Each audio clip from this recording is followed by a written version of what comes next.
All right, so for our weekly science activity, you are actually going to be creating a weather graph based on your weather. It's going to turn into a bar graph, and it's pretty self-explanatory, but I'm still going to walk you through what to do. If you have any questions, just to be sure, okay? So you're going to be observing the weather, and you're going to be recording your temperature. And this is just looking at data, and that's all we're going to be working on is creating some data.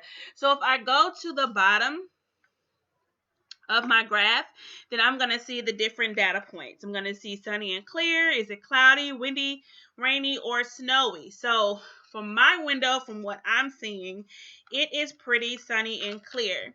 So I'm going to choose my yellow crayon, and I'm going to fill in that today is nice and sunny for me. All right.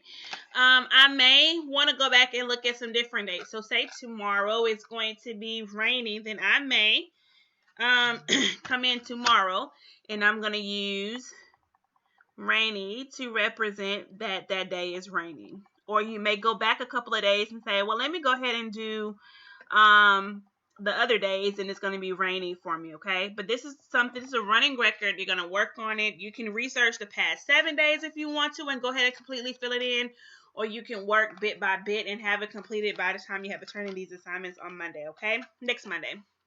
But that's pretty much how your weather graph is going to go. It's pretty simple, but I still want to walk you through how to do it. If you have any questions, once again, email me or heard-hixon.rhexhba@gmail.com, or you can call or text me 256-513-8084. All right, guys, that's all.